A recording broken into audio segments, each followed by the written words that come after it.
আমি আওয়ামী লীগের একদম কেন্দ্রীয় আওয়ামী লীগের সদস্য। শেখ হাসিনা সরকার বারবার দরকার। এইমাত্র নিজ বাসা থেকে গ্রেপ্তার হলেন চিত্রনায়িকা অপু বিশ্বাস। বিগত দিনে আওয়ামী লীগের সাথে সরাসরি জড়িত ছিলেন এই অভিনেত্রী। আমি মনে প্রাণে আওয়ামী লীগ কর্মী, এটা আমি মানি। শাকিব খানের সাবেক স্ত্রী হওয়ায় তখন তাকে কেউ কিছু বলতেও সাহস করেনি। এছাড়াও সাবেক প্রধানমন্ত্রী শেখ হাসিনার সাথেও তার ঘনিষ্ঠ সম্পর্ক ছিল।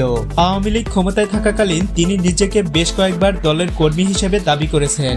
এখন যখনই দলের ক্ষমতা হারান, সাথে সাথেই গিরগিটির মতো রং পরিবর্তন করে আবার বিএনপির সমাবেশ করতে শুরু করেছে। তার এসব অধঃপতন মেনে নিবে না দেশের আইন শৃঙ্খলা বাহিনী। এ নিয়ে অলরেডি সামাজিক যোগাযোগ মাধ্যমে একটি রিউমার রটে গেছে। আর সেখানে বলা হয়েছে এই মাত্র নিজ বাড়ি থেকে গ্রেপ্তার হলেন চিত্রনায়িকা অপু বিশ্বাস। বিষয়টি যদিও আপাতত একটি রিউমার হিসেবেই আছে, বাট ধারণা করা হচ্ছে সামনে বাস্তবায়নও হতে পারে, কারণ দেশের মানুষ এসব নোংরামি কখনো মেনে নিবে না।